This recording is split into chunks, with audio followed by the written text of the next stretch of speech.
Everybody on? Good. Great, grand, wonderful.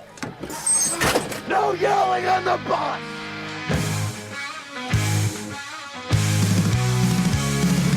Headbands flashing on the beat.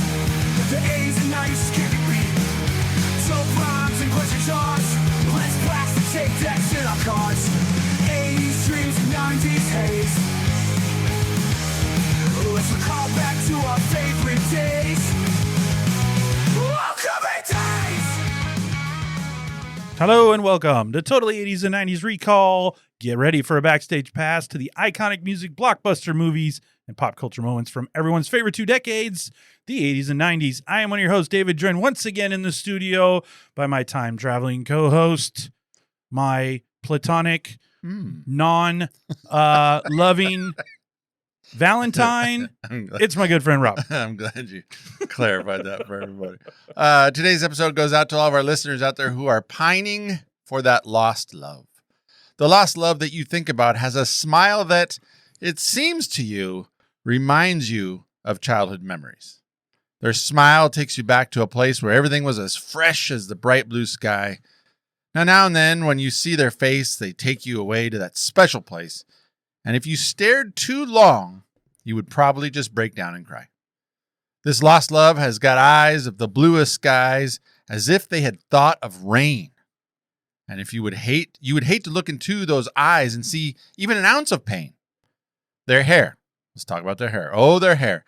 It reminds you of a warm, safe place where as a child, you would hide and pray for the thunder and the rain to quietly pass you by. Now, if you walk away from today's episode hearing nothing, at least ponder this. Where do we go? I mean, where do we go now?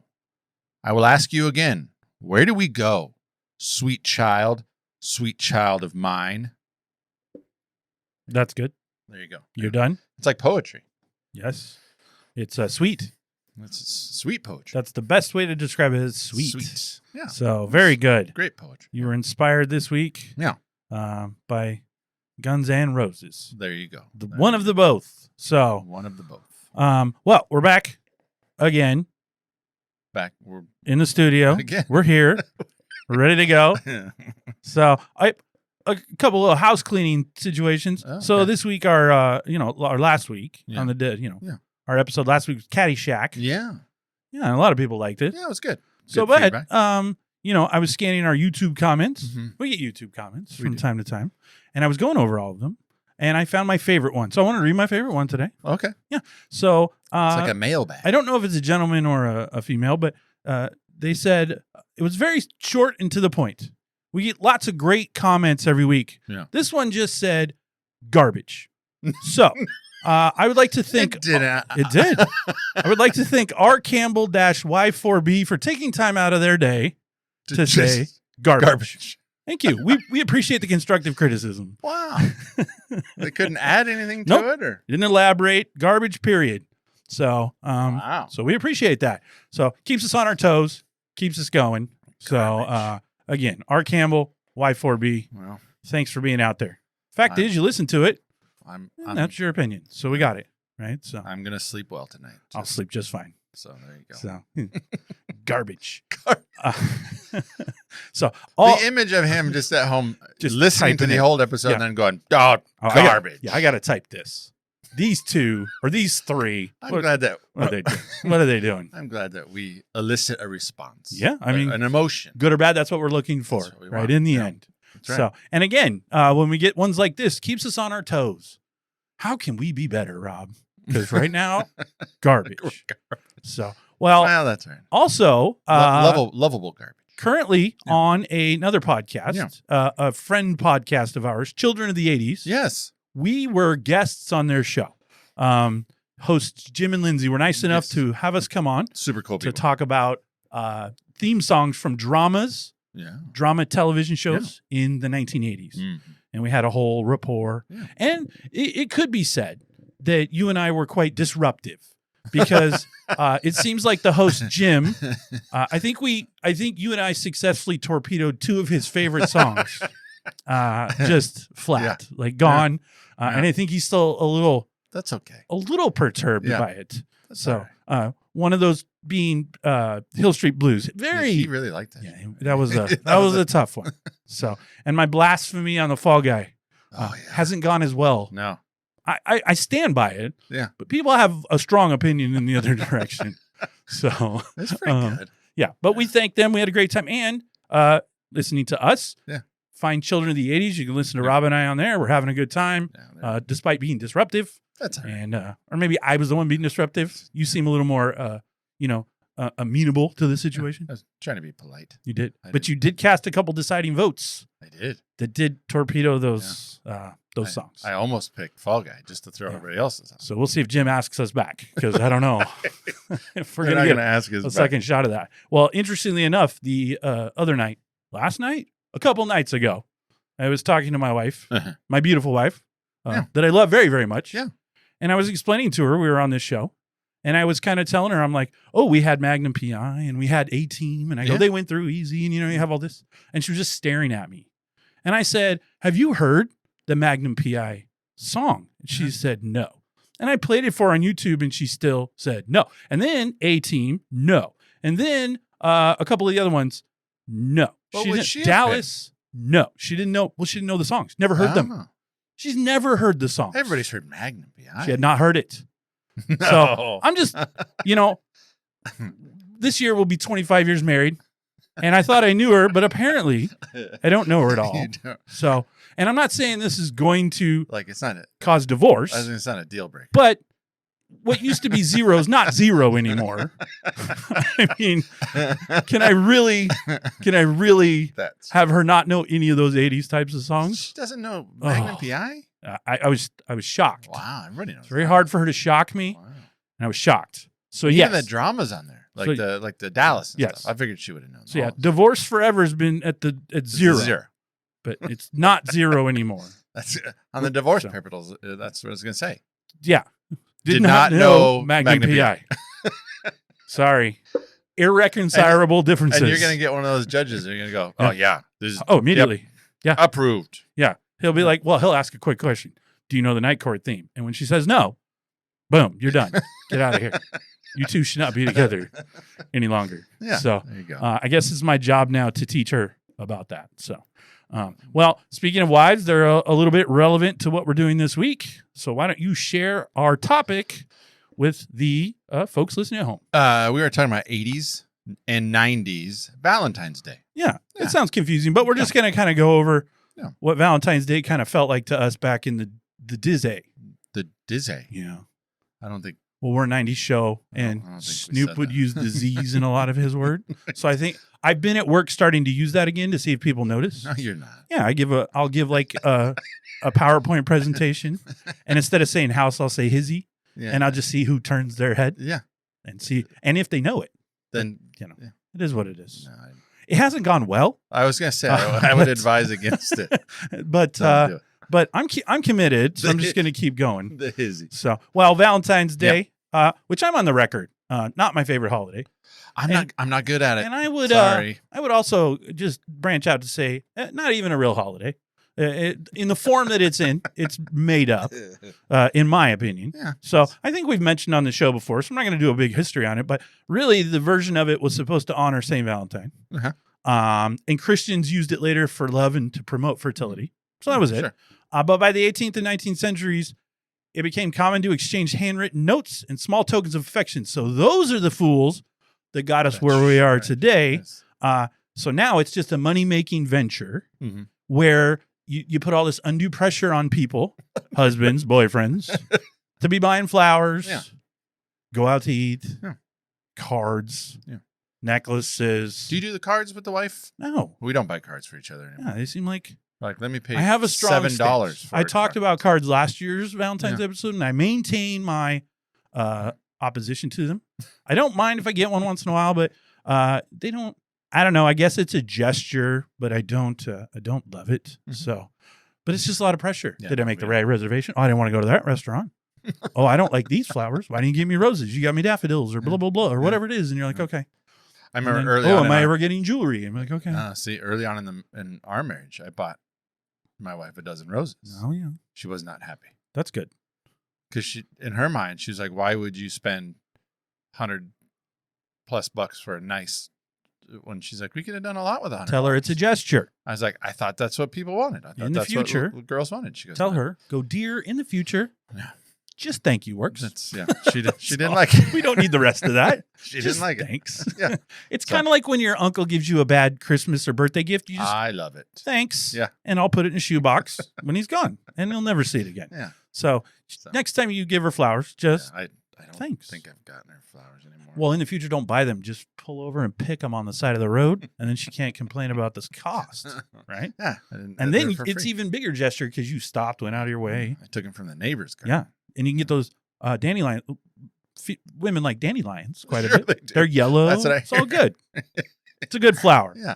Grows everywhere. That's right. So it's not like it's not There's an accessible. abundance of it. I think it's perfect. Yeah. So I do have a fun fact because I like looking these things up. If you're listening to us today from Arizona, you most likely already know this. But Arizona became the 48th state on February 14th, 1912. Yeah, there you go. So Arizona apparently is a loving state. That's right. I've been there. It doesn't feel like that all the time. It's very hot. But, well, yeah. It's like It's too hot. It's like Hades. It's uncontrollably hot. Yeah. My grandma lived in Arizona. Yeah. We go to visit her, and it's just like living on the sun. Did you go in the summer? We went in a couple different, yes, Okay. but one time in the summer. We went in the spring, No, we went in the summer. and it was like 75, and they thought it was cold. No, yeah, Or they thought the people we were staying with thought Well, thought we were nuts walking around in shorts. it would feel cold to them because Yeah. we were there one time and it was like 121 Yeah, that's nuts. in the middle of the day. Yeah, no, Yeah, I don't understand I'm not doing that. what's happening down there, but it's too hot. I would drive. So- I'd drive away. Drive away. So, well, what did Valentine's Day look like in the 1980s and early 90s, Rob? Well, for me, and I imagine for you listening to us in the 80s, in elementary school, we would have Valentine's Day. We get a party Yeah. most years, and we would make these little like baskets out of construction paper, Yes. and you'd hang them off the front of your desk. Yes. And then on Valentine's Day, everyone would get those cartoon or whatever Valentines Yeah. from the store, Yeah. and you walk around and put them all in. Now, the school I went to and whatever, you had to give one to everybody. Yeah. Like you didn't get to exclude Yeah. Joe or Chris or whoever. Yeah. Like you put one in everybody's basket. And so 99% of the ones you get would just have your name added to whatever was written already on Yeah. there. But if someone really liked you, like if there was a girl that Oh, liked yeah. you, they would actually write something else. You know, there'd be a little different thing. So Yeah. I never got any of the right something else's. I just got my name.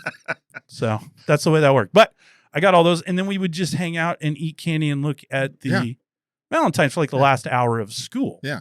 So for me, we did that every year in elementary school. Yes. So we didn't do it in junior high. No. Imagine a basket hanging off your locker in junior high. No. And then I go look at it. And then if there's nothing in it, I just turn around and judgingly stare at the kids.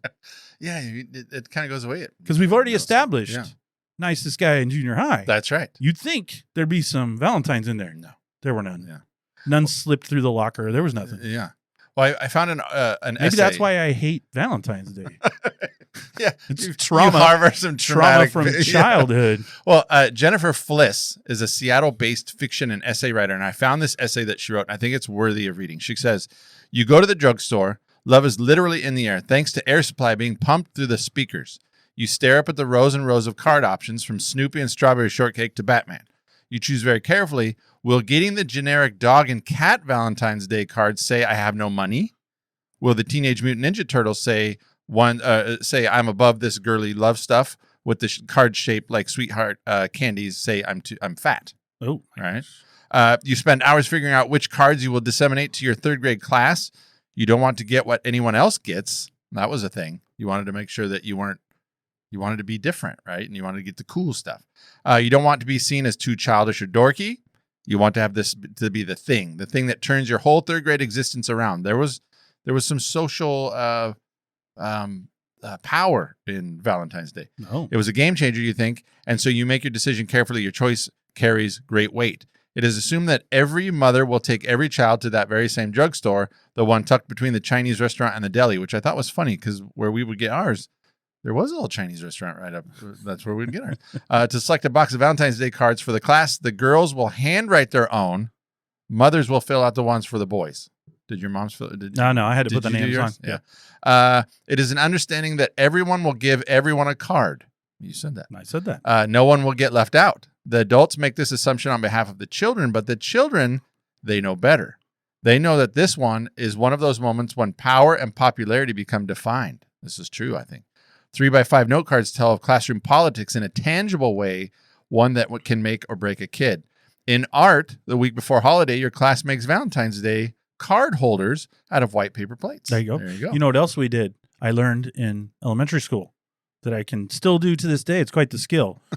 You would fold a piece of construction paper in half, and then you could draw a half of a heart. Yes. And then when you cut that half out, You get a whole heart. it would open up as a whole Yes. heart. Just blew my mind. She says, fold in half, glue, decorate with leaning hearts, and Oh, your yeah. names, attach some yarn, red or pink are your choices. These will hang on the back of your chairs at your desk. We did ours on the front of the desk. We did too. In your third grade classroom in your elementary school in the suburbs, they will be filled with sentiment and puns and hope. You wonder if yours will remain empty.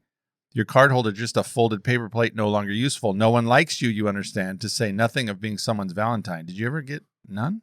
No, You never had got to. none. We had You to had get to. it. As classrooms grow Not larger, until junior high. Junior high got none. yeah.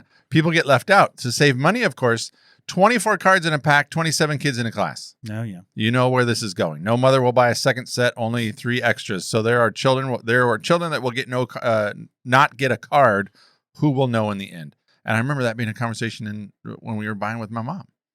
She would say, "How many kids you got?" And then they always had just enough. You had to either get a full another pack or and then there was a fight. But anyway, it's great. The rest of the article, she just goes on talking about just the politics, the class politics of the Valentine. Oh, yeah. And then there was the special one that you would put in some if you really liked him. That's what I said. That Yeah. was different. Yeah, That was a and different one. Yeah, and certain kids would go through their pile and like the coolest because each one they had different pictures on them. So the pictures they liked best, they'd give to the kids they liked the most, Yeah. and the other ones would go to the other Yeah. kids. Well, And you could always tell the person that went like at the last minute because everyone else would have good ones, Yeah. and then they would have like Snorks or like an offshoot cartoon that Yeah. wasn't as good. because everything you know. else was sold out. Yeah, everything sold out The because Knight Rider ones were gone. They waited till the Yeah. last minute. That's poor planning. Yeah. They told their parent like that day, "Oh, we have the thing tomorrow," and so they ran to Albertsons and they got to use. I used Transformers and He-Man. I remember. Nothing says love like a He-Man. I have the power to love you, or something like that. Right? I think it said something along those lines. Yeah, Yeah. that's right. So, and I think Skeletor was on some of them. Yeah. But nothing says love like the He-Man universe. That's right. Yeah, if you get Manny Faces, if you get the skunk guy, Orc. oh yeah, you get Orc. God, Orc's terrible. Orc, so terrible. So I did some research. I found out top Valentine Day cards in the mid '80s Oh boy. were actually scratch and sniff ones, Oh yeah. and the most popular ones purchased, according to this consumer website that I found, were the Care Bears, Oh. Smurfs, and Garfield. See, So- I remember Garfield. Yeah. I remember having I think the Garfield ones would have kind of like sarcastic little sayings on them. I was gonna tell you I love you, but I ate this lasagna instead, or something silly like that. I don't know if that's true, but I think they had some sort of sarcasm. In the '80s, a Valentine's Day date night. What do you think that would look like? In when? The 80s? I didn't date in the '80s. Well, I didn't really I didn't either. date in the until the mid '90s either. But I didn't date, so I didn't do any of these. But these were some of the things they suggested would Okay. have been hot date ideas. Okay. Some of these I question. Okay. If you brought these to your girlfriend and they were like, okay. So the first one, a night at the arcade, because Yeah. nothing wins you romantic points like taking your girlfriend to the arcade. Yeah. We're gonna play Pac. You know what? We'll play Ms. Pac-Man. The rolling rink. Roller rink. Roller that on rink? the- is that on Roller- the- Yeah, roller skating rinks. Yeah. I do like the roller skating rink. Lots of dark corners to make out in. That's Yeah. right. Remember over in Oaks Park, they had the little hill area? I do. Back in that corner, nobody. You're over there doing the slaloms. mogul. Yeah, the moguls. The moguls. Oh, it was good. You go up and down, gives you that little tummy feeling. Yeah. A mall date. That's good. Taking the mall, they can eat whatever they want. Yeah. And then we can go shop at your favorite store. I remember doing that. It's like a couple mall times. rats. Well, it was the 90s, but we'd take a date and we'd just walk around the mall, It's fancy. go to eat, and then It's good. go walk around the mall. Take it to the record store and go, "Ooh, look at this." That's right. You should be like, why do you listen to that? Because it's good. Because I like 'Cause- Tom Petty. And then Pizza Hut. Classy. Old pizza. 80s Pizza Hut, Yeah, I was class. going to say 80s pizza. The red and white Yeah, with the checkerboard. checkerboard, and you Yeah. have the red cups. Yeah. And they actually brought the pizza in the steaming Oh, thing. Yeah. The big It was an event. Cast iron thing. Yeah. It's not like now. If you had a pizza delivered now, like they had a killer salad bar, too. Frown at you. So, and drive-in movies. Oh, yeah. We did have a drive-in. We went to a drive-in. I've been Where? in Portland. Where's the drive-in? I don't never know. went. They don't have it anymore, Yeah, but I never I went. can remember on like one of our last nights senior year, Yeah. like 20 of us we were all in a row and we were just sitting on the back of people's, and we saw Ace Ventura. At the drive-in. So we were drinking Zima and watching Ace Ventura. So That's a memory. don't come for me. It was great. And then afterwards we hit the Sherry's Oh, yeah, Sherry's. for a little punch and pie. Little punch and So pie. it worked out really I like well. Sherry's So, pies. They've closed down around our area. yeah, they're done. So, Sherry's done. well, that was the 80s. I also saw 90s Valentine's Day dates, candies and flowers you would give to the date, but other good gifts would have been a Beanie Baby, right? Oh, yeah. In the 90s, yeah. Yeah. Or maybe some Tommy Hilfiger cologne. Uh-huh. I actually quite like that cologne, and you can't get it anymore. It did smell good. I enjoyed You it for seem a like while. a Tommy Hilfiger. Yeah, I'd Yeah. spray it on good. You know, Yeah. you gotta smell good for the ladies. A date night in the 90s, maybe you head to Blockbuster, Oh, yeah. grab some Taco Bell, Little, romantic night in. a movie and chill. Ooh, movie and chill. Yeah. That's what they called it then. I think that's what. So they actually ran a thing. I found it, and I don't remember it, but people probably did. They ran a thing where if you rented or if you bought food at Taco Bell, Uh-huh. they gave you a thing and you got a free rental at Blockbuster. Oh, yeah. They work together. Yeah. So you Smart. go grab some tacos. Yeah. And then go rent a movie. Go rent a movie. Night in. Yeah, there you go. This is long before the Netflix and chill. See, all you out there listening, that if you We know the were- Netflix and chill, we were doing We were that long before you did. we Yeah. already knew Blockbuster and hang out because we didn't say chill as much, but you know, it is what it is. So, you know what I found is Hollywood didn't seem too clued in on Valentine's Day. Like they didn't capitalize on, you know, it's a romantic day. Yeah. So maybe we should put movies out Oh, yeah. that were romantic. Not really. They they didn't seem to care at all. In fact, in the early 80s, I could not find anything released in or around February 14th that were even good movies. So the first time I found decent movies, 1987, on or the week before Valentine's Day. All these movies are either on or the week before. So they would have been out when you had date night. So 1987, Mannequin, you know, Kim Cattrall, Yeah. Andrew McCarthy. Yeah. That's it. That's like It could be a date movie. rom-comish. That'd be fun. But you know what else came out on Valentine's Day? Movie we've covered, and this would have been a great date movie. Over the Top. Over That's the correct.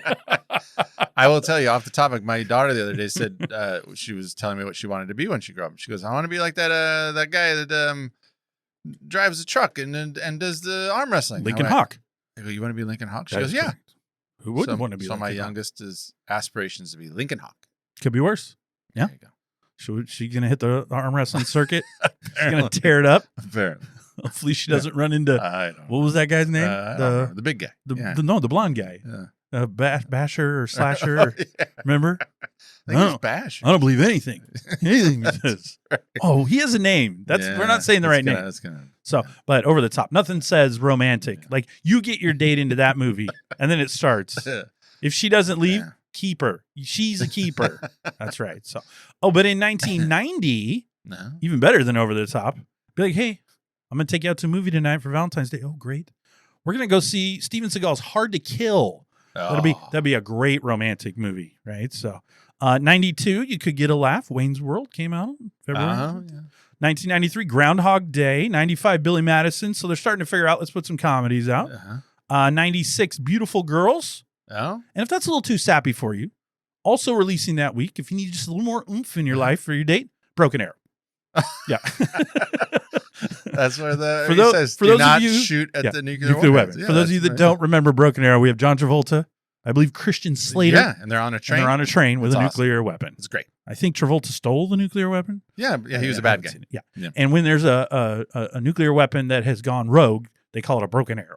See? See? Yeah, I remember. It's great. So, I yeah. think I read the book. Anyway. Yeah. 98, 99 were good ones. 98, The Wedding Singer came out. That's a great date Oh, movie, actually. yeah. And then 99, Blast from the Past, Brendan Fraser. You love that movie. Oscar winner, Yeah. Brendan Fraser. Alicia Silverstone. Mm. Christopher Walken. I mean, it's a star-studded cast. Yeah, it's a great movie. Guy from The Kids in the Hall. His name's Dave Foley, but Yeah. I just call him the guy from The Kids in the Hall. But the best one I thought of all these was in 1991. They thought, what would we put out that a lot of people would want to go see on Valentine's Day? What movie do you think would come out in 91? There's no way you would get this. It's gonna be a slasher flick. It's not a slash. Well, No, no, it's not slasher. Oh, okay.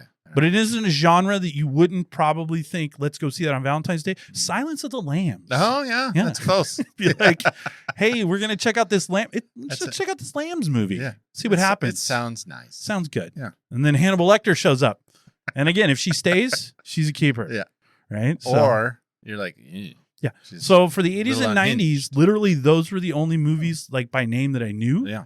that got released on Valentine's Day. You think they would have put out more like rom-coms Yeah. or like what would have been perfect? Sleepless in Seattle Oh yeah. or When Harry Met Sally. I was gonna say. But they saved those for the summer. Yeah. Because the summer they're going to get more action.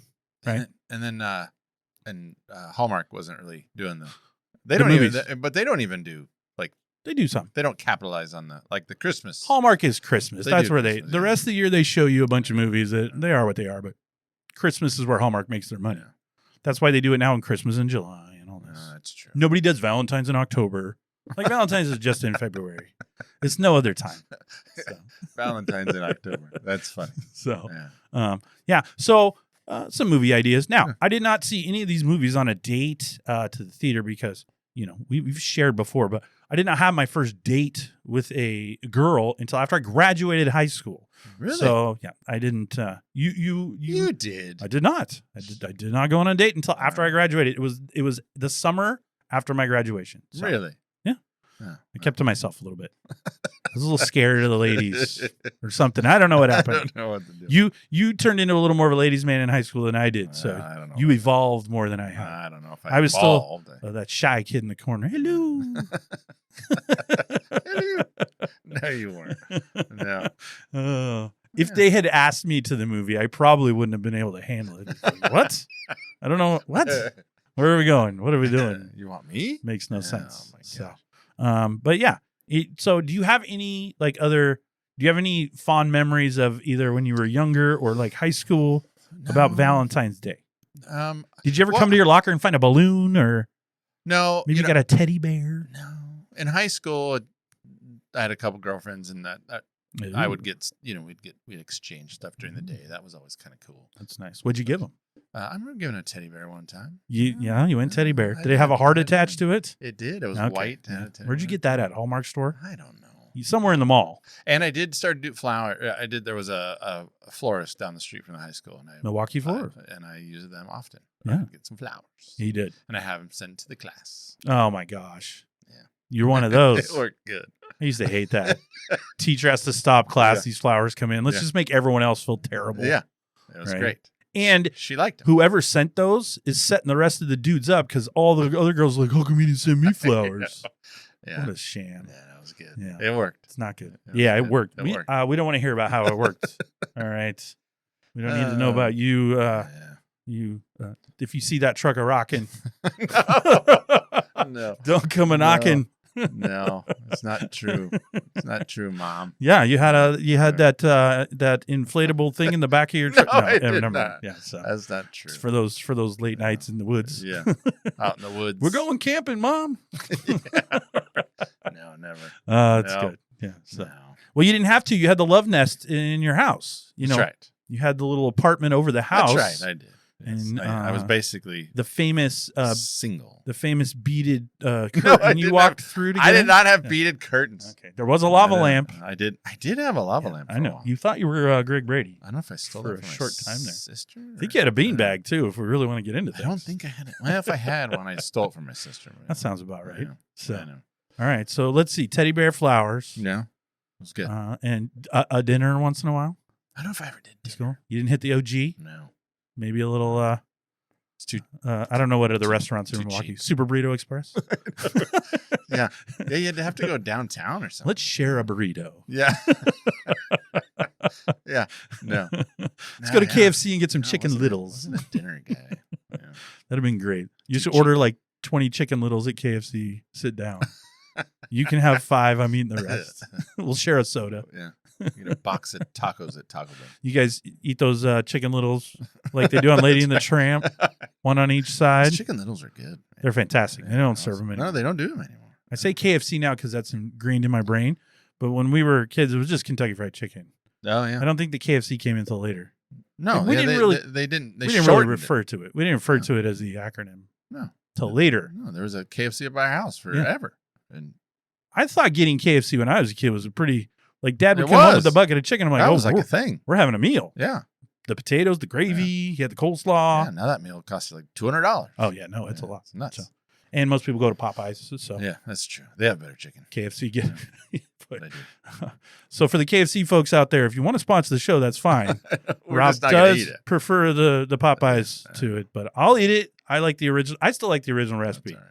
If I get it once in a while, it takes me back. It takes me back. Nothing more takes me back than the Colonel. Yeah. So, and the best thing you'll ever see about Kentucky Fried Chicken is on So I Married an Axe Oh, Murderer. yeah. when he talks about, Put it.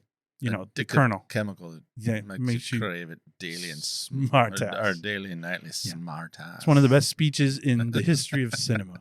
Is what The that rest was. chance. So, The get it. they get Yeah, this. yeah. All right. So, Yeah. did you ever take anyone to Silence of the Lambs on? No. on We've talked about it Valentine's Day? before. Powder. That was my Yeah, but epic that's not date a movie. failure. Silence That of might the have Lambs been is a better. No, I didn't do it like a Silence of the Lambs. What? That'd Oh, been I good. did go. I did take a girl once to see Saving Private Ryan. That was a date movie.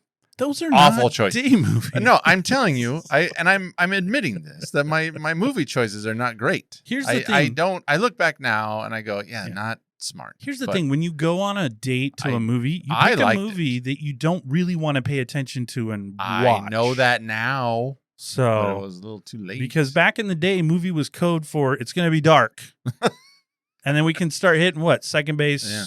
Yeah. Third base is a little aggressive in the theater, but you could do it. I So, was like, stop! I'm trying to watch the movie. oh, so terrible. And then you're like, why isn't she calling me Yeah, back? I'm like, stop! You So quit. ridiculous. Yeah. Stop. you- She's- Stop! Get off my neck. I'm trying to Your watch. breath this. is so hot. I'm Did you trying to- do the arm over so that you could put the hand on the boob move? I never tried that. Oh, No, I never it's tried and true. No, I just went straight for the boobs. Okay. I just went You went straight in. from the front? Yeah, I mean, the arm over is a little more subtle. I didn't think they would notice, but What? they saw Really? me. They You saw didn't think they would notice? You have huge hands. You're Yeah. just diving in. She saw me coming. And I assume you don't know what you're doing, so it's like you're kneading dough. That's what I- yeah. Mer, mer. That's exactly. That's exactly what happened. Oh, Yeah. that sounds horrific. Yeah, So. I thought that was common. All right. Well, I'm kneading dough. immediately Yeah. kneading dough. Yeah. Hold on. Let me. Should I go clockwise or counterclockwise? Tune in Tokyo. All right. Whether something took your breath away or you yearned for a kiss from a rose, Valentine's Day in the 80s and 90s had your heart full.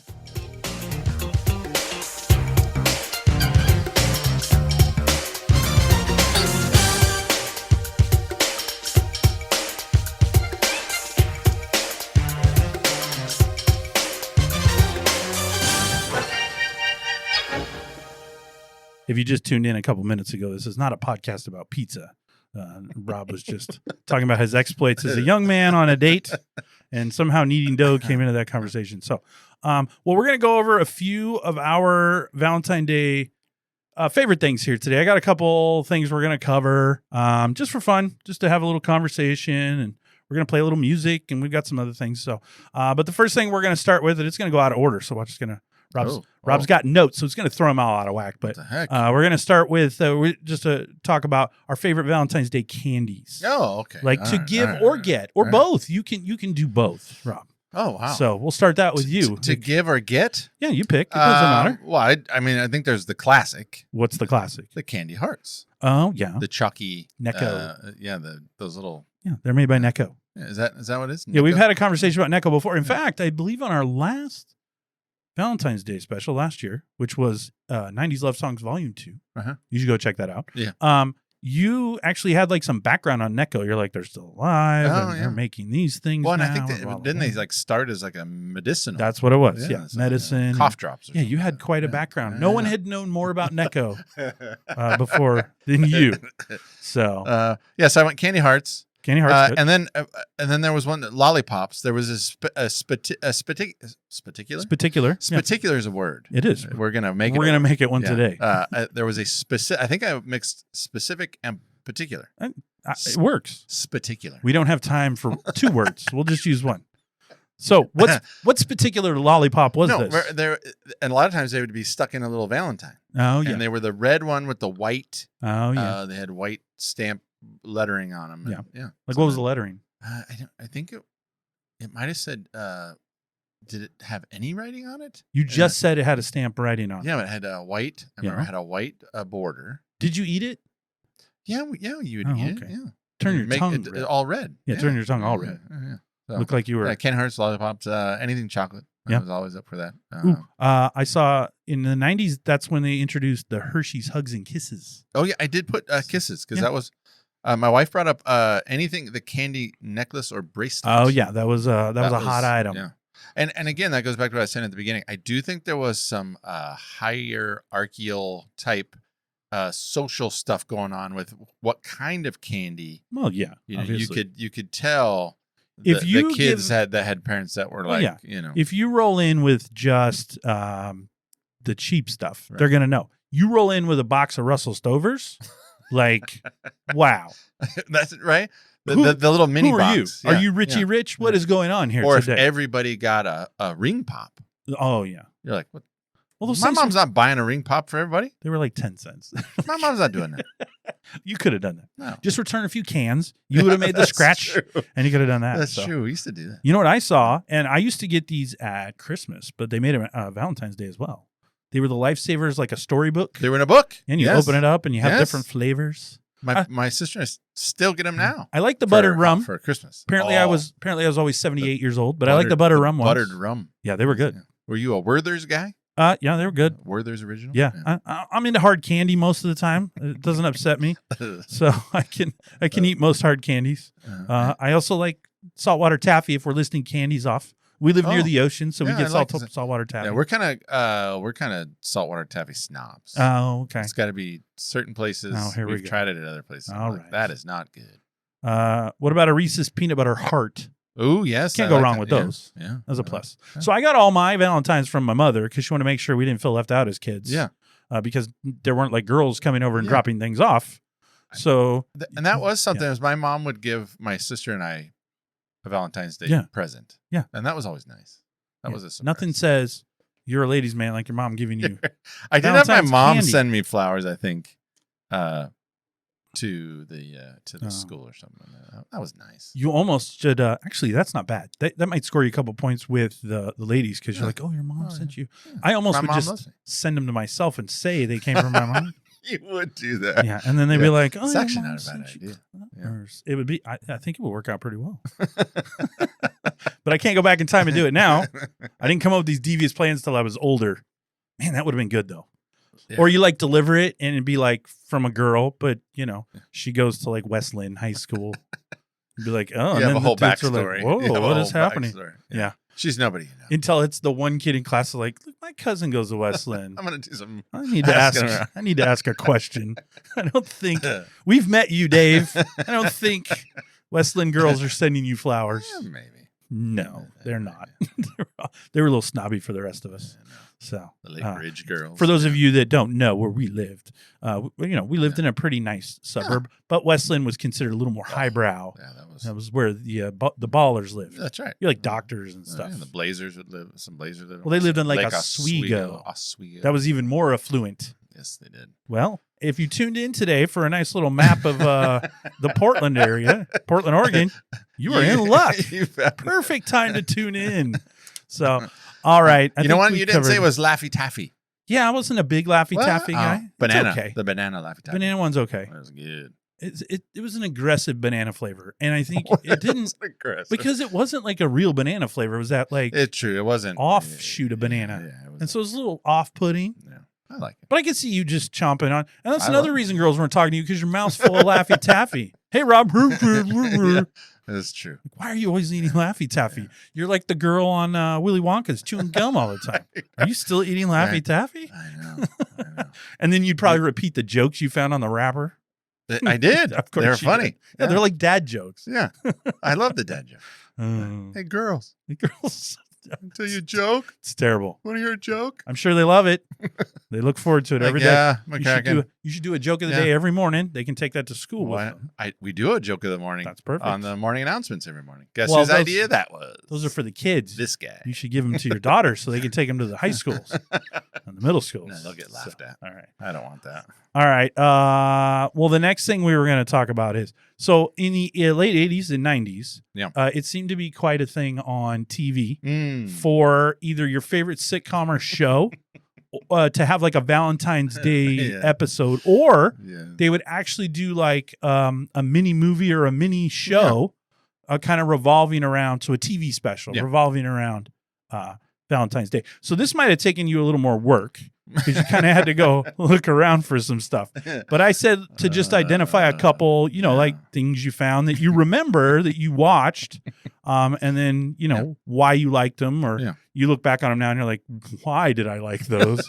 I'm not sure. But it could be a cartoon, it could be a show, it could be anything you want. And there are lots of choices out there. Yeah. So give me one that you came up with, Rob. Well, oh my gosh. I found this and I immediately told my wife, I said, I'm including this in today's show. Oh, okay. I can't not do it. So I never thought that we would get this on the show, but we're going to. So Beautiful. So season 4, episode 20 of Star Trek: The Next Generation. Wow. Is that the one with Data? It was with Data. And Geordi in that? Yes, Geordi LaForge. The good LaForge. Yeah. That's isn't that the Reading Rainbow guy? Yeah. there you go. Yeah. LeVar Burton? Yeah. And then Also the Roots guy. also the Roots guy. And then you had Captain Picard. Jean-Luc Picard. Jean-Luc Picard. Yes. So there was an episode, 1991, season 4, episode 20. It was called Cupid. Oh, nice. Q-P-I-D. Cupid. Because the Perfect. main character, there's a mischievous character named Q. He's a Oh. repeated character throughout the series. I like it. And he does this magic thing, and he sends the crew off to relive Robin Hood. Oh, And they all become characters. that's good. And Jean-Luc Picard. Who's Robin Hood? Jean-Luc Picard. Oh, yeah. Yes. And he had to go save Maid Marian Oh, beautiful. and to win her love. And it was Interesting to tie all the Robin Hood together. In Robin Hood Men in Tights, Jean-Luc Picard, Patrick Stewart, was King Richard at the end Oh, see, when they got married. it's funny because then So it all wraps around. Yeah, and then I found all this data. It said in 1994, Entertainment Weekly ranked the episode as the 8th worst of the series. The AV Club gave the episode a B-. Tor.com gave it a 5 out of 10. Empire. Anyway, there's bullet after bullet, and then it got me to thinking. There's a lot of people that are ranking Star Trek episodes. Everybody there's people that just love Star Trek. And I could see the AV Club Oh, they're in here. being Star Trek nerds. For AV sure. Club. There's an entertainment website called Den of Geek. Yeah. Noted that this episode featured some nice romantic elements. And then, so it's. You could just see them getting in an argument. It's not realistic they would go back to Robin Hood times. And why would Captain Picard be Robin Hood? He should be the Sheriff of Nottingham. Oh, Sheriff of Nottingham was, who was it? It was Q. It was Q. Yeah. That sounds right. And He's then- the antagonist. And I think Worf was like Little John. And Data was Friar Tuck. Oh, that makes sense. Had the bald head. And Did he everything. do the wine, the Sacramento wine? No, he didn't. But Oh, he got okay. shot with an arrow, and then But he's a robot. But he pulled it out. Yeah, I was going to say, he It was should all be good. fine. Yeah. Okay. So you got Star Trek. Yeah. Very romantic, I by know. the way. Love it. Well, he had to save Maid Marian. It was good. He But did yeah, save keep Maid it. Marian. Valentine's Day episode. Well, Or my on first Sunday. one I went to was at the time one of my shows I like to watch from The Simpsons. Oh, yes. So this is 1993 season 4 episode 15, and it's called "I Love Lisa." So the premise here is they're giving out Valentines in class. Now in this case, not all the kids got them because Ralph Wiggum, the Sheriff Wiggum's kid, who's kind of a Little nerdy kid. little off, Yeah. right? He doesn't get any, and so Lisa sees that he doesn't get any, and so she wants to make sure that he's helped out. Poor Ralph. Here you go, Ralph. You choose me? Happy Valentine's. Yeah, You so shoot- I will never forget that card my whole life. It's got a choo-choo on it. Uh-huh. And then that whole episode is him for the next week on a bus, everywhere. He constantly has the choo-choo-choos. And he thinks she really, loves him. Yeah. When she just picked a random card and gave it to him. Yeah. And then she's got to explain it to him. But that choo-choo-choos you. My whole life, I've remembered that card. And so I've said it. I've quoted it. I will never forget that card on Valentine's Day. I choose you.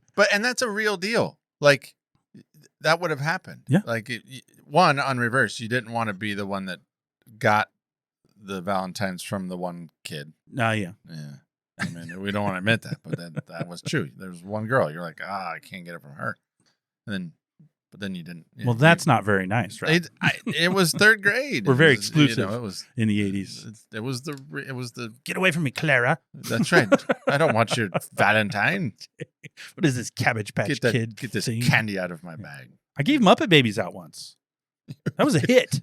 Kids were pretty excited about that. You had the Muppet Baby cards? Yeah. Oh, wow. I didn't give out actual Muppet Babies. Oh, you get a Kermit, you get a, Gonzo. I didn't have those, but I did. I had the Valentine's cards. Ballin'. Those were a hit. Yeah. People were like, "Oh, Muppet Babies." I think we sang the song as a class. I was gonna say I could see you doing Muppet Babies. Yeah, it was good. Yeah. I think the whole class got together on that. Teacher let us. I may be misremembering that. That might not be correct. Yeah. But it feels good in my head. Fever dream. It feels like a great dream or a great memory. I'm going to keep it as a memory, whether it happened or not. Yeah, we don't care. I just feel like the whole class and I should have sang Muppet Babies at some point in our life. Well, so my wife and I watched both Valentine's Day episodes that were featured in the show Friends. Oh, yeah, those were good. Yeah, and we laughed at them. One was called The One with the Candy Hearts.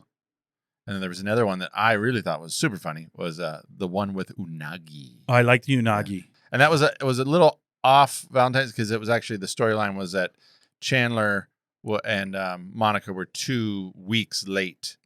It was 2 weeks after Valentine's Day, and so they were still trying to catch up. They were catching up. Didn't he give her a mixtape that he had made for Janice? No, I think Janice had made it for him. He made it for him, and he tried to pawn it off, and he gave it to her, and then she got mad initially. Well, they were supposed to make each other a gift. Yeah, and she acted as if she was on top of things, but she was not. But she wasn't, which was weird because Monica normally was. Yeah. So she was really just infatuated with this mixtape, and so she rewarded him correct many times throughout yes, and then when the story was up, when it got to the end, didn't it say "I have you, Chandler," or something like that? And then she laughed. Yeah, that's a good one. Yeah, but the whole unagi is good. Yeah, that was funny. They were behind the curtains. Yeah, we laughed. We laughed. Yes. That's a good. I could just see the two on the couch laughing. It was fun, carefree. Yeah, having fun. No kids around. I think we were without kids that day. I don't know why. Yeah, just got rid of them. Yeah, get out. Yeah, sometimes my kids just aren't around. I don't know where they go. Go outside and play. Yeah, no, they don't play. Kidding. So, well, my second one, oh man, this is a good one. I watched this. I remember watching it back in the day. This came out in 1990. It was a made-for-TV movie, and I think during sick days I would lay around the house, obviously like anybody else. And a lot of people like to say they watch Price is Right, and I watched some Price is Right, but I distinctly remember 2 shows being on in the middle of the day that I would rewatch. Actually, 3. First, it was In the Heat of the Night, which was an enjoyable show. Carol O'Connor, I know it, but you watched it? Oh, yeah. Had a good song. That's a deep show, man. That's good. Virgil, all the things. As a young child, you were like, a lot of topics, I really resonate. A lot of topics I wasn't really into. With the downtrodden people of the South. And if you're listening from Mississippi, it didn't give me a great opinion of Mississippi at the time, but I've been there since then, and my opinion's mostly the same. Yeah. So, no, we enjoy Mississippi. Welcome to the club. But so it was In the Heat of the Night, and then I would catch some Chips, good reruns of Chips, which I enjoyed. Yeah. And then also a great theme song, very good. Yeah. And then The Love Boat would come on, and I would really like The Love Boat. Yeah, it's stupid and cheesy, but in the hour, people fell in love. It seemed like as a young kid, I'm like, if I go on a cruise, and it never got old. You knew that somebody was going to fall in love. Oh yeah, everyone's falling in love. But but they made a made-for-TV movie in 1990. You'd think Love Boat had run its course by then, but no, they put out a made-for-TV movie. It's called The Love Boat. A Valentine Voyage. Yeah. Right? And that's what it's called. And they took the Love Boat theme song, which is a really good theme song, but they gave it a little 90s update. See if you can find the 90s update. There's some guitar in there that wasn't there before. It feels a little faster, too. Oh, yeah. Got to pick it up.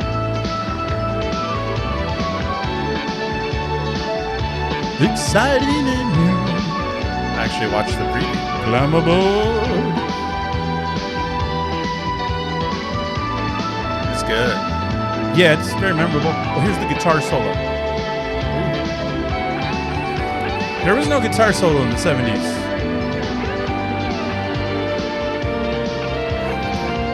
almost like a synthesizer. There was guitar. like a keytar, maybe. It might be a keytar. Something like that. So, Dun, yeah. dun, So dun, that was dun. the Love Boat theme song that they redid for the Valentine voyage. So, if you're interested, it is currently on YouTube. You can watch the entire episode or the movie for free on YouTube. Wow. You just put in Valentine Voyage. I encourage everyone out there. It's not good. I'm not going to lie to you. All the same characters. Mostly. No, yeah. Gopher's not there. Oh, go. But good news. The bartender, Isaac. He's still there. he's no longer a bartender. What? He's an officer now. He actually works on the deck with the captain and with Moved Doc. up. Yeah, he's no longer mixing drinks. So you're not getting your pina colada from Isaac anymore.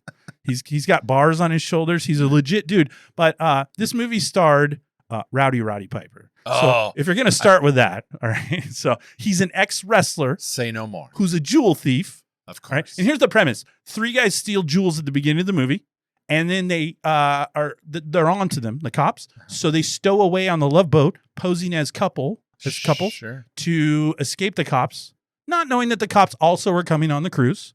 And so What are the chances? Wackiness ensues. What are the chances? So, and wackiness ensues. Yeah, so there were some other stars that I didn't really recognize. They had a lot of, usually the Love Boat had some pretty recognizable stars, but it felt like in 1990, they kind of ran out of people that would agree to be on the show. Because after Rowdy Roddy Piper and then Captain Stubing and Doc, we kind of ran out of stars to put on the show. Because the rest of the actors, they're doing the beginning with the porthole. Yeah. I didn't know who a lot of them were. Yeah. So one of them was on Newhart, I believe, a female, but that's really all I had to go on. So, but again, free on YouTube. I recommend you and your wife, significant other, whomever you have, sit down and enjoy a little Love Boat. 1990s Love Boat. 1990s Love It's pretty good.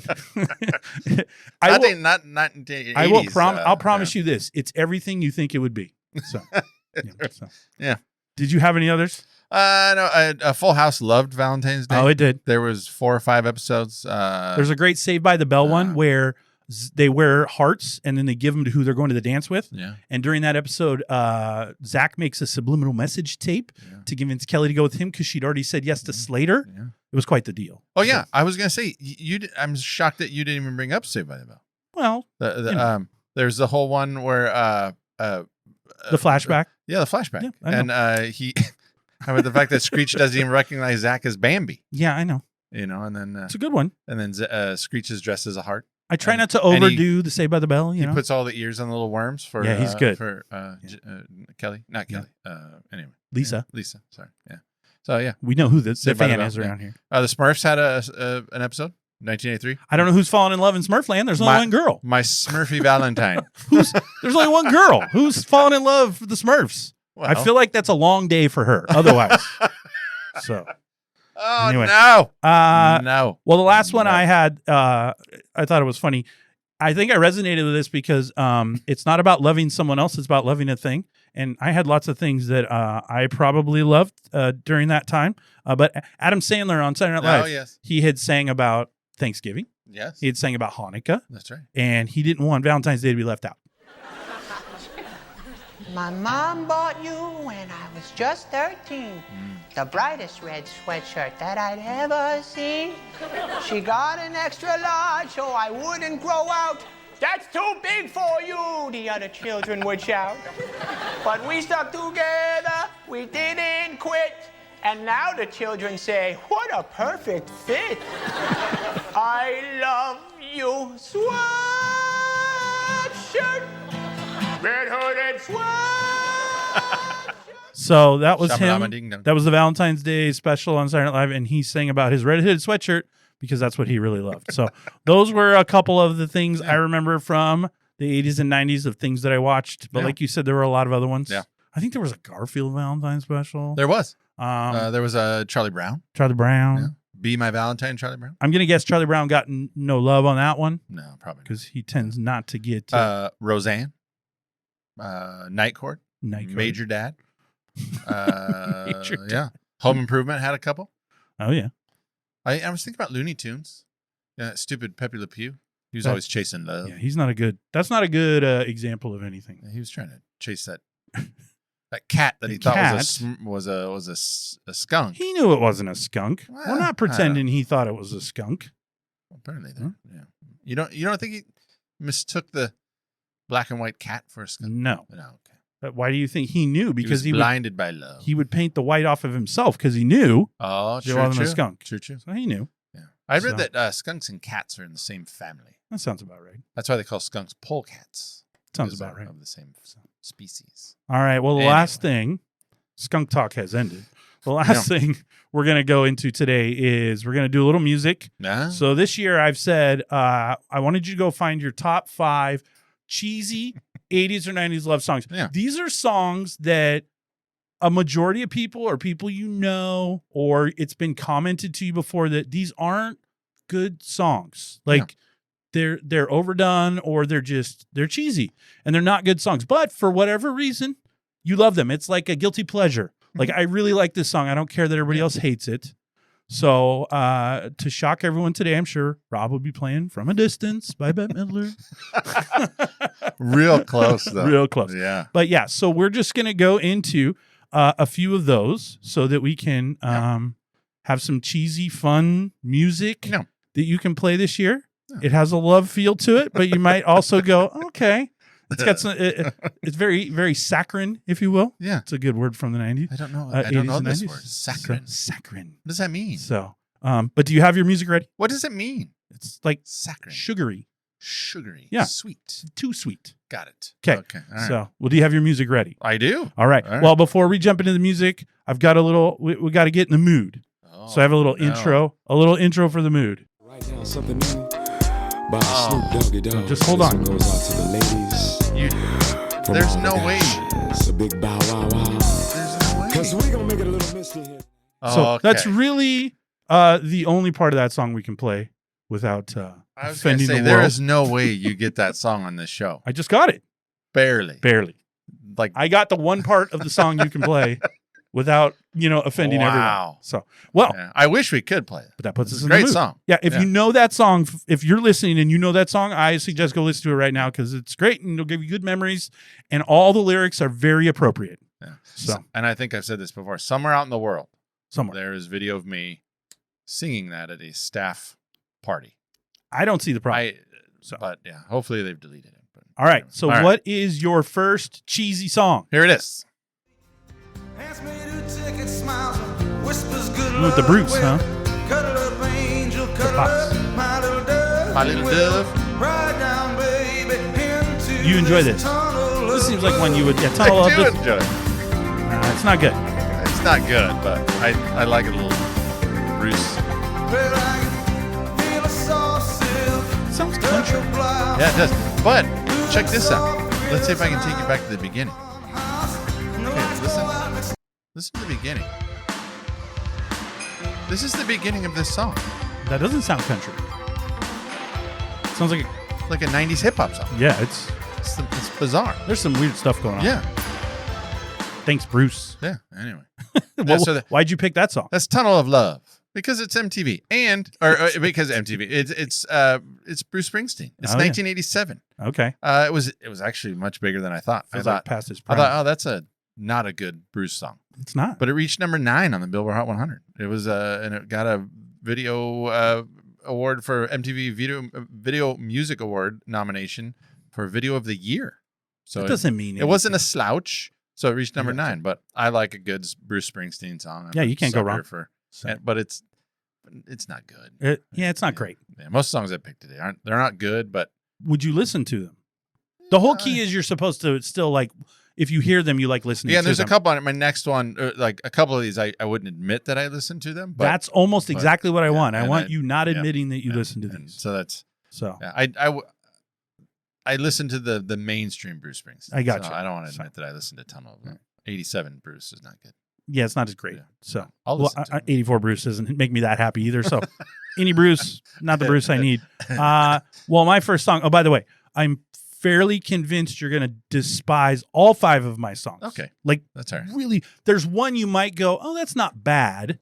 But 4 of them, you're really just going to, I mean, you might leave the studio, actually. You might be surprised. But my first one's not going to shock anybody who's listening to this show. If you're listening and it's not your first time, this is not going to surprise you. Oh, I almost picked the Chicago song. Yeah. This is good. I don't mind it. See, I wouldn't admit it. I don't want to admit that I listen to Chicago, but I would. That's pretty good. It's pretty cheesy. You know what's interesting about this song is this is right before he left the group. This song structure is not that far off of Glory of Love from Karate Kid 2. I was going to say, yeah. Very similar song. Ooh.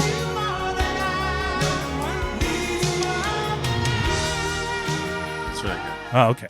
Yeah. I'm surprised you said really good. No, I was mean, like, that is So. a song I'll admit now that I'd probably listen to it I if got it came on. But well, that's You're the Inspiration by Chicago. I believe this is the song right here where if you were a hardcore 70s Chicago fan and then you're an 80s Chicago fan, I think this is where the split happens, that it just got too much with the ballad and so I could see where this is the breaking point of I can't deal with this 80s Chicago anymore. Like there's no more horns. It's too many ballads. Got pretty poppy. But I like it. And I think that cements your fandom, whether you like it or not. So is it overly produced? Yeah. Are the lyrics as generic as possible? Absolutely. I've read them. It's not sounding like anything from Chicago the 70s, so a lot of people aren't going to like it because it doesn't have the horns and the jazz and the hard guitar. But for 80s Chicago fans like me, I accept and agree with everything that it's cheesy, it's over the top, it's overproduced, and it shouldn't work. But I think Cetera's singing is what saves it and turns it into something memorable. It's kind of a bad song, but it's a bad song that I like. I love it. I can't say anything. So, but I think it'll divide people. Either I like it or I hate Chicago or I love Chicago. Yeah. I think You're the Inspiration. I do think Chicago is one of those bands that people either like or hate them. Yeah, you're in or you're out. Like there's no in between. Go, I kind of like Chicago. So, all right. Well, it's going to be hard to follow Chicago. No, this one follows. Okay. There we go. For all those times you stood by me. This isn't a cheesy bad song. This is a fantastic song. How do you even? This isn't cheesy. So great. I've had my fill of Celine Dion by 96. She was everywhere. I will sing this in the car at the top of my lungs. I will not even lie. See? I really like. We've established I'm a closet Celine Dion fan for her radio hits. That's what I mean. I'll sing it if it comes up.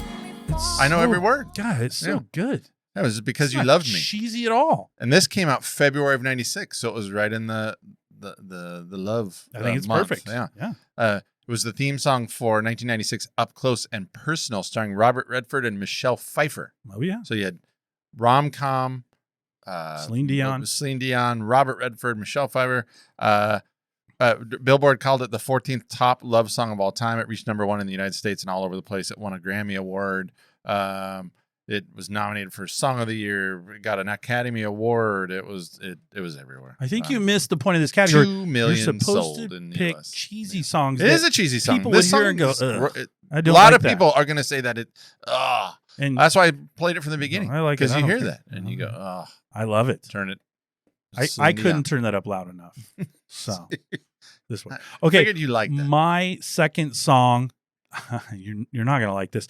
My wife's not gonna like this. I might. And I shouldn't like this. Like in the end, when it comes to this song, there's no reason that I even listen to it.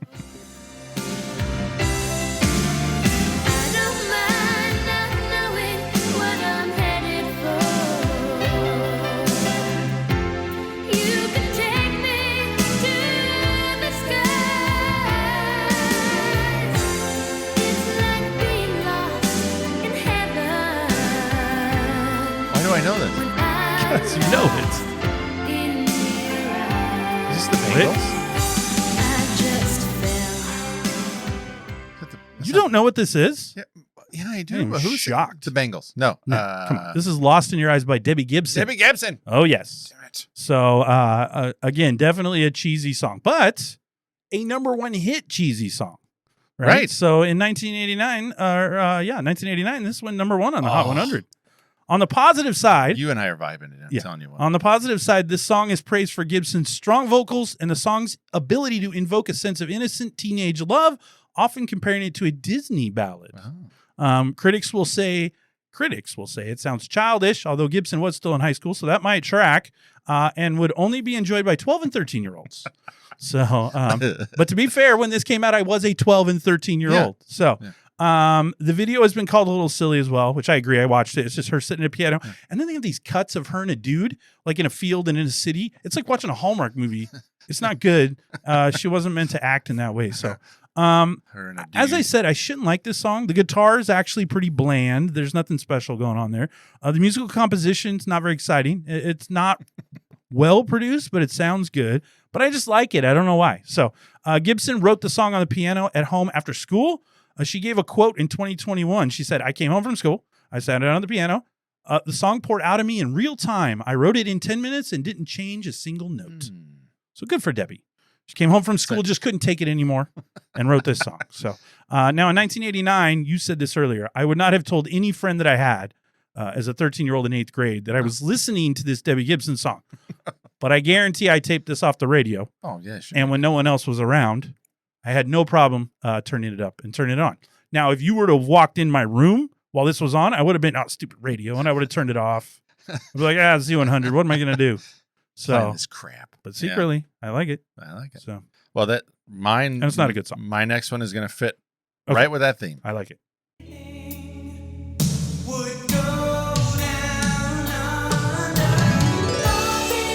Didn't you have the? It was a different one It's a on different your one. mixtape. It's a different one. Kind of sounds the same. This isn't even cheesy. It's just bad. The thing is, when I was getting this list ready, I was playing Guilty it. pleasure. I was playing it out loud, and my wife was in the kitchen, and she started singing it from the kitchen. Well, any girl of that age that are now our age, this is going to trigger those emotions and some sort of PTSD involving the new kids on the Yeah. block. No, so this is another one that I'm not going to admit that I would like it, but if it came on, I'd sing it. Really? Yeah. So this is "I'll Be Loving You Forever." 89. I would change this. You would song. change. New Kids on the Block is their third single from Hanging Tough. It was their first single to go number one, and it came out summer of it hit kind of summer of '89. And the lead vocals you hear there are Jordan Knight. Yeah, he's good. Yeah. Yeah, he was good. He's good. He was good. I got to give it to him. He's talented. He looked the part. Hey, he's good. I was jealous of Jordan. See that? I mean, I love Donnie. But- Donnie. Yeah. Donnie was the bad boy of the group, but Jordan probably was most of the talent.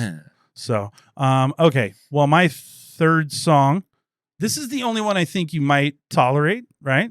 When I was putting this together. But I want you to focus, Okay. because I'm not going to tell you what the song is right now, but I want you to focus when you hear it on the word go. Don't you know that one cold word's gonna lead to another? Then we'll have nowhere to go. Even if heaven and earth collide tonight, we'll be all alone in a different light. I don't care what the world can't see. It's just between you and me. I said it's just between you and me. That sounds like it should be a TV show. Maybe. Like a theme song to a TV show. So this is Just Between You and Me by Lou Gramm. Oh, Do yeah. you know who Lou Gramm is? Yeah, he's great. Are you sure? No, I don't know. He actually is great. All right. Lou Gramm is the lead singer of Foreigner. Oh, there you go. He sang all the Foreigner songs. So that's why his voice is very So recognizable. this isn't Foreigner. It's This is just him Lou- on his solo project. Oh. So, but what I told you was, I think to listen to that, the way he said go. Yeah. When you heard him, That was- he really puts some emphasis on the word go. I like it. I want to emphasize it one more time because I think it's relevant to what we're doing. Then we'll have nowhere to go. That's good. So the way he rolls the go, I think is actually what makes the whole song. Because I think if you sing this song and don't do that go that way, you just say go, I think it's just a bland generic song. I think the go is what draws me It's in. almost a rock, like he little. Yeah, he really lets it go. So, but I will be honest, this sounds like nothing different than 10 other songs on the radio in 1989, but I found it catchy. It's not an obscure song. It's a top 10 hit for Graham, but in 1989, you could have this. You could confuse this with Bad English, with Chicago, with 38 Special. There was a lot of these songs True. out there where you're just like, okay, I've heard that song before. But I've always liked it. And I thought it was really catchy. And especially that go. I think the go that- makes the song. That might be why it's difficult to pin who Pin did it. who it did it, Because you're yeah. like, So- it sounds like a lot of people. Yeah. Well, Graham wrote this song with Holly Knight. She's considered a hired gun in the music business. You bring her in to help write a hit. Oh. She wrote songs like Love is a Battlefield Oh. and Invincible for Pat Benatar. Also wrote Ragdoll for Aerosmith. So she's like that guy in Elf with the little Yeah. the little book. She's Yeah, the guy. Yeah. You bring him in. Yeah. Miles, whatever they Yeah, called Miles, him. yeah. And so he called her, said he wanted to work with her. I just think he wanted a hit, right? Sure. So he brings her in. She said she had the structure of the song already made. And then she was like, we just need a bridge, a chorus. Uh-huh. And she said he just walked in the studio. And in that afternoon, he wrote the bridge, chorus, recorded the whole song in like a couple takes, and they were done. I don't like talented And she was people. like, she was talented like, people. what are you doing? Suck. So, and by the way, those two, Graham and Holly Knight, both put into the Songwriters Hall of Fame Oh. in 2013. So they Same year. no slouch. No slouches. They're pretty good. No, they did a good job. So why is this song cheesy? Well, has all the hallmarks of a classic cheesy 80s love song. Soaring vocals, Yeah. sentimental lyrics, and a signature power ballad sound with overly dramatic guitar work, which it Ah. has all of those things. It's overproduced, over the top, and also a pretty freaking great song. So Yeah. for me, I like it. And it's There the you go. The go gets me every time. So, Oh. all right. So that means your fourth song. Here it goes.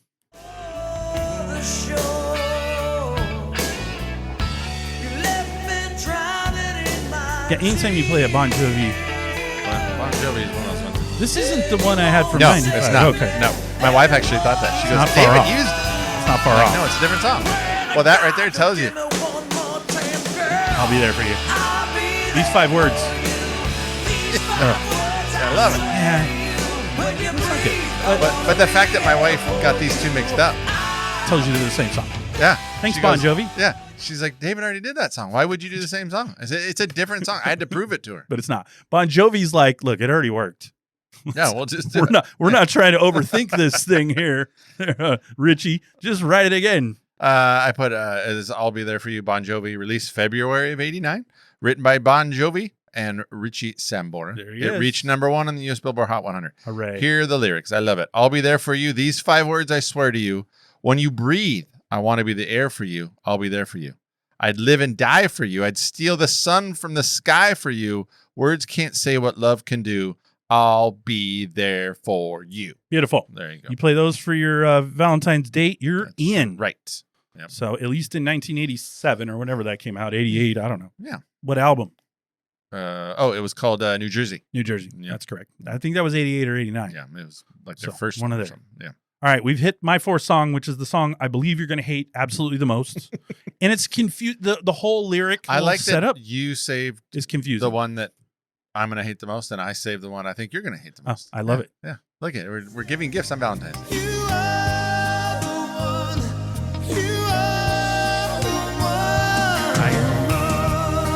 I don't want to admit it. Why would you do that?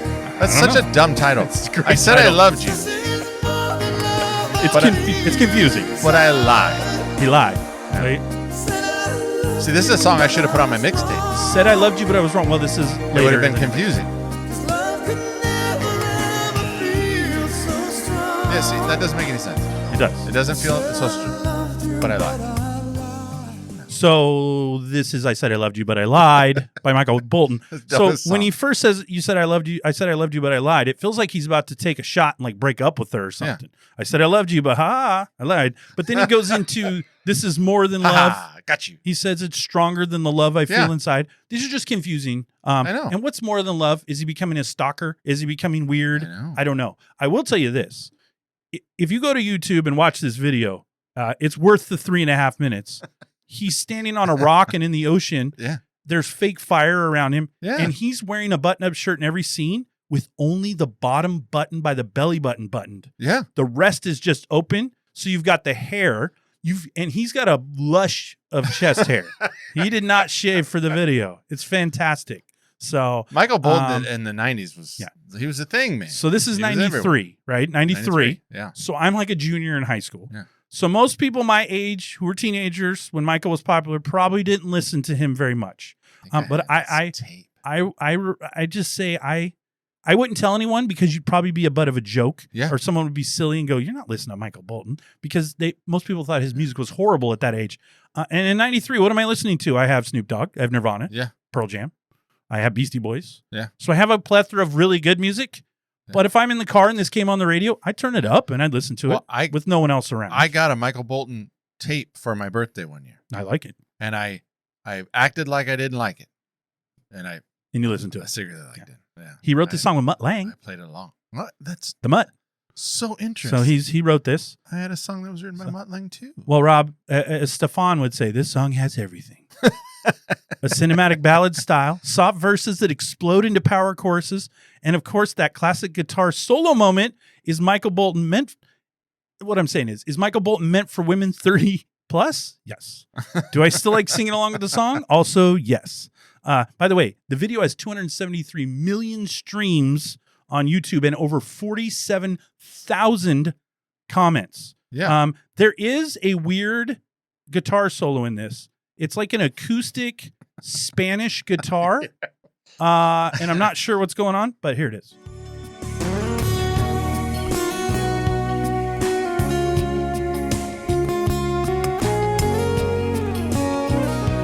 Get inspired by Bryan Adams or something.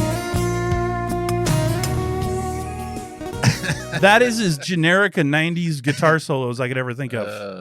But I don't hate it. So, yeah. All right. Well, Michael Bolton, can't go wrong with his cheesiness and his luscious chest hair. So, what is your last song? I've been holding on to this forever. Okay. Here we go. Oh, I should just turn this off. I hate this song so much. I've been waiting for this moment my whole life. I almost get a visceral reaction about how much I don't like it. Listen to that. If I'm thinking of a way that I could hate something the most, what would it be? Oh, let's throw Sting, Bryan Adams, and Rod Stewart in the same together. room.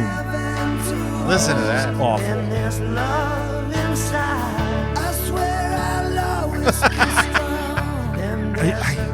I really. So good. I was hoping this would never make our podcast. I know. I was hoping it. I was waiting for the moment. Here it is. Here it's coming. I know what's coming. It's coming. It's a crescendo. Horrific. I can use big words too. Wait, Crescendo. hold on. There it is. So bad. Let's make it all fun, all for love. That sucks. That is the worst song we. But I would listen to Bette Midler from a distance before I listen to that. Oh, I've been holding on to that forever. I've really had it in my hate it. pocket. The moment that this list, I saw the script. You know what I can't wait for now? I Tell said us why you like that song. Oh, here we go. Or This think is, it's cheesy. All for Love, written by Bryan Adams and one Robert John Mutt Lang. There Look at it that. is. Yeah, it's For the soundtrack, The Three Musketeers is performed by Adams, Rod Stewart, Sting. Released as a CD single in the United States in November of '93. It was a worldwide hit. Reached #1 all over the place. There's a this is killer. No. There is somewhere out there. There's a 1994 live version featuring Luciano Pavarotti, Andre Bocelli, So the three tenors. the three tenors. That might be better. Nancy Gustafson, and Georgia Gustafson. Todrani. I think it's Gustafson. I don't know what it is. And then the guy who actually wrote the song, he's conducting the orchestra. Hooray. Adams also made a French language remake of this song. I don't care. I really don't. That's even more pretentious than doing the first version. Listen to this. Alan Jones from Music Week wrote, with the minimum of formalities, Bryan, Rod, and Sting launch into their three-way rendition of this powerful ballad with the movie The Three Musketeers. Their vocals blend well, and though the song itself is a trifle predictable, their combined fan base should be strong enough to send this hurtling into the top 5 in next to no time. Listen to that. It's so bad. Mark Frith from Smash Hits says, quote, drama and powerful choruses on top, and it's got one of those searing guitar solos in the middle. He added, genius. Love or hate it, you can't deny the professionalism that will probably make this #1. It's terrible. And the fact that it went to #1 just gives me no faith in the average radio listener In what year was that? 95, 96? 93. 93. Yeah. Oh, November my of goodness. 93. It's Yeah. All for love. all for love. It's horrible. And I don't Rod like Stewart, Sting, I and just Bryan Adams. don't like that you like Three it. powerhouses of I've been holding on to that for so long. I was so excited. My wife's like, "You're gonna actually play that?" Yes, I am. And You shouldn't have. Yeah, it's so good. So it's that I can't think of a Bryan Adams song. And then you add those other two fools in. So okay. I was giddy. Well, to my share. last song Yes. is I hope you know it because I don't know if you know it. It's Yeah. from the mid '90s. Okay. And I've got some good memories. of it. You excelled at being free. Can't you find a little room inside for me? Whatever I said, whatever I did, I didn't mean it. I just want you back for good. See, I want you back for good. Whenever I'm wrong, just tell me the song. Harmonies are great. I do know that. You'll be right and understood. Want you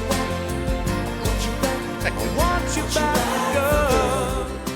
Oh yeah, it's, Wow, it's miserable. that's but- good. Oh, I love it. Who is that? So I don't like that. I don't like that. So this is called "Back for Good" by Take That. So they are a boy band from Yeah, England. you can take that Big back. 90s. No, I love that song. It's a guilty pleasure. Came out in 95. Again, I wasn't supposed to like this song, but in between listening to Rage Against the Machine and Tupac, I found a little room for Take That. Take So that. Why do top I 10 know hit. that? This was a top 10 hit in America, but Rob, this is going to blow your mind. Number 1 in 31 other countries. Yeah, I'm looking at That is picture. crazy. 31. That I don't even understand. It's an English boy band who I really have never heard of before this song. And honestly, I couldn't tell you another song that they sing, but I like this one. I remember I was in the Air Force. This is the story. This video came out. We're in the TV room in our dorm, and the song came on, and I said, "Hey, I like this song. Turn the TV up." And a you bunch got of dudes beats. in the room were like, "You don't like this. This is stupid. Change the channel." And I was like, "Oh, I was just kidding. I don't like this song." And so I whatever.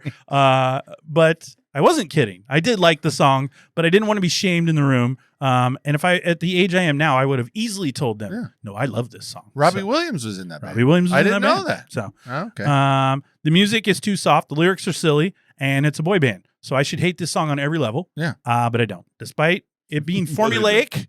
And I like the singing. I like the harmonies. I always have. I always will. And if I could get all those guys in a room again, I'd tell them I do in fact like this song, so they can suck it. All right. They take that shamed me Mm. out of pretending I didn't like this song, but I really You did. Shouldn't let So. people tell you what to believe. I believe that's true. All right. So it's a great song. I think you can't go wrong with it, Rob. Yeah, that was my least favorite on your list. There. Oh, Didn't like it. scored. I didn't like Both of our last songs were the other person's worst songs. Great. So I think that's a plus, right? Yes. So, all right. Well, that sums up we talked about our favorite kind of specials and shows. Candy. We hit some cheesy music. Yes. What was your favorite part today? I like the music. I'm Always up for music. no, but I also hate like everything else. thinking back to being a third grader or an elementary school kid for Valentine's. That was a big deal. Yeah. It meant there was a lot that went into that day, and it meant a There was. lot. Socially, But it didn't for The- me. But the I agree social for you it landscape, did. yeah. Others it did as well. because you wanted to be accepted. You wanted to get the card. You had that Always. one girl you wanted. Oh man, if I Oh, yeah. and then you go, oh, I'm just getting the same one everyone else got. Yeah. Dang it! I wanted the No one choo-choo chose you. no. I wanted It's the, okay, Rob. the special one. You know Just what? Me. I choo-choo choose you now Oh, as that's all my, right, man. again, platonic Valentine. But it's just as good. It's just- So, well, my favorite part of the show today my wife would argue that we spend more time together than them, than our wives. our wives. Yeah. That's probably true. That's probably true. I don't see anything wrong with that. It's fine. My favorite part of the show today, the music was great, talking about the shows was great, all that. But thinking of you accosting some poor teenage girl's boobs like needing dough, that's my favorite part of the I show didn't today. know. I just thought I had a choice. I was either you come in like all stealthy, Yeah. or you just come right in the front door. Like most people would, make it a little subtle. And I just thought, I'm just like, well, let me see those boobs. I don't know if that's a good idea. So, all right. I flipped a coin. I didn't really. Yeah. I'm you not never good at told us, decision making. but you never shared with us. How did that turn out? I walked home. Okay, Yeah. there you go. She 'Cause drove. Because I didn't have my license. That's correct. Yeah. So Until I was like 19. she This was is like weird. the boob Nazi. No more boobs for you. Yeah, she said, no, I'm out. Society frowns upon that behavior. Yes, it does. I'm like, oh. So, all right, fans, if you love today's episode, let us know. Follow us on X, Facebook, Instagram, or Threads, and drop us a comment with your favorite Valentine's Day moment, memory, candy. If you've got a cheesy song you want to tell us about, go ahead and drop that in there.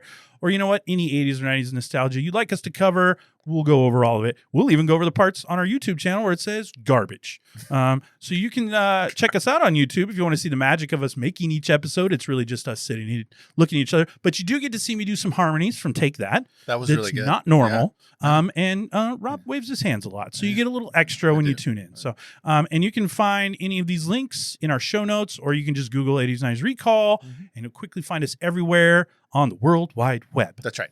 Let's get nostalgic, shall we? All of us here at the Totally 80s and 90s Recall team want to let you know that we've been shot through the heart, and you're to blame. And we want you to know that you've given love a bad name. However, we also want to remind you that the Totally 80s and 90s Recall podcast is the perfect complement to your listening experience and the perfect antidote to modern life. Now, forget about that time you gave out that OJ-themed Valentine with the courtroom picture of OJ trying on a glove with the words, "We're a good fit." Mistakes were made. Very good. Visit Totally 80s 90s Recall at podbean.com. And like the ferocious T-Rex, we will have you saying, "You're dynamite" in no time. Yeah, that's pretty good. Have ideas for future episodes or comments about previous shows? Hit the rewind button and email your 80s 90s flashbacks to 80s 90s recall at gmail.com. We actually read the emails. Let the Totally 80s and 90s Recall team help you appreciate the present by indulging in a healthy dose of the good old days. And garbage. And garbage. There you go. Apparently that's... We bring that too. Yeah. We're multiversed. We can do it all, Rob. We can do it all. We can do good stuff. We can do garbage. Yeah. It's all good. So you just never know when you're going to get You don't know what you're getting. Yeah. Finally, you can help drive the show's visibility by giving us a 5-star rating and leaving a review on Apple or Spotify. If you're the garbage guy, he probably won't leave us a 5-star rating, but hey, maybe he will. If you really love the show, don't be shy. Let us know. Our absolute favorite thing is getting feedback and comments from our listeners, even when it's bad, and you might just find your messages featured in a future episode. So, do you have any closing thoughts about Valentine's Day? I do. Many of our listeners are probably familiar with the Roses Are Red poem, Roses Are Red, Violets Are Blue. Gotcha. Well, traditionally, the poem started with Roses Are Red, Violets Are Blue, and is a well-known rhyme with the origins tracing back to 16th century poet Edmund Spenser's work, The Fairy Queen, where the line, "She bathed with roses red and violets blue," appears, signifying the association of red roses with love and beauty. This phrase later evolved into a popular nursery rhyme format that we know today, Roses Are Red, Violets Are Blue. With that being said, I did a quick poll of the Totally 80s and 90s Recall studio and collected the top 5 Roses Are Red, Violets Are Blue poems. So I just went around the studio. You've got 5 poems. I just went around the studio and I said, okay, give me your best Roses Are Red, go, quick. And they gave it to me. So here are the top 5. You didn't ask me. You weren't here. All right. Yeah, you're doing work. I was busy. Yeah. So number 5, I'll go. Roses are red, violets are red. I'm no good at colors, but I'm brilliant in bed. Yeah, that was Kip. I like it. Yeah. Kip. I know he's terrible. He's dirty. Roses are brown, violets are brown. I really wish my neighbor would stop letting his dog shit on my lawn. Oh, that doesn't rhyme at all. It doesn't rhyme at all. No, it doesn't. No. Yeah. Roses are red, violets are blue. You're a psycho, but I still love you. Yeah, that's good. That's all right. Roses are red, violets are blue. Poetry is hard. Avocado. Yeah, really good. That's really good. And the number Clever. one. As the number 1. Roses are red. My name is Dave. This poem makes no sense. Microwave. I like it. There you go. So Yeah. those are the top 5 Roses are red Those are good. poems from around the studio. I think those would go well if you wrote them for a special someone. Yeah. And give it to them. So there's 5 choices if you want to put that in your little card. I would. You know. I would encourage anyone listening to this, put that in your card, because this debuts 2 days before Valentine's Day. That's true. So you got time. You've got a couple days. Yeah. You got plenty of time to prep. Yeah. I suggest the one about I'm good in bed. Yeah, that Seems like the best one. That was I'll give Kip a little prop that was on that Kip. one. Yeah. So, all right. Well, regardless if you were in elementary through high school or a young adult in the 80s and 90s, the most loving holiday was filled with candy, mixtapes, and cheesy TV specials. And as fun as all of that was, that does bring us to the end of this week's episode, looking back at Valentine's Day during our favorite 2 decades. Well, if you like today's musical choices, which they're great. That's 10 fantastic songs you should listen to on Valentine's Day. You can experience them in full by going to the links we've provided for Spotify, Apple, and Amazon playlists. They're in the show notes, and you can romance that special someone this year. And we promise this music will get you lucky. We guarantee here today you could be needing boobs like Rob if you use these songs. Finally, a huge shout out to you, our amazing listeners. Whether you're tuning in for the first time or you're a longtime fan and subscriber, we can't thank you enough for hanging out with us today.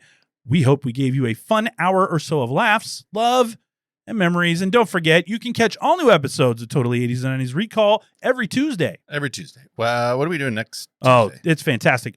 We are going to dive into the world of one Mr. MC Hammer. I'm so excited. All right. We're going to go over the 1990 album because it's the 35th anniversary So good. of Please Hammer, Don't Hurt 'Em. I love it. Now, this is a pretty big album for you and I. Oh, I'm curious if going back, I'm going to think as fondly about it as I did in 1990, but we listened to this a lot. a lot. We listened to it on your porch. We listened to it at my house. Uh-huh. We had a lot of these songs down cold. Yeah. So I think it's going to be a good run through the adventure. I highly recommend anyone who wants to listen next week, go to your favorite, whatever you get your music, get the album, go through Hammer, Don't Hurt 'Em again. Please, Hammer, Don't Hurt 'Em. I think you're going to find that I'm so excited. some of those songs, I've been listening to the album. Yeah. I probably haven't listened to it since 1990. And I've got some opinions. I do So I think too. it's gonna be I do interesting. too. So, but it's going to be fun. We're going to go through it and we're going to have a good time. So, That's good. Yeah. all I'm right. excited. You got anything else? I got nothing else. Fancy goodbye. No fancy goodbye. Yeah. I hate this holiday, so I might as well go out with a song that I also hate. Yeah. This is the only time, Listen to harmonies. only time in the history of this podcast, Brian Adams will close the show ever. Oh, I always assume that if he closed the show, it's our last show. It's really bad. And I think a lot of people are going to agree with me. I don't know. It's really bad. I'm excited to hear what people say. It's garbage.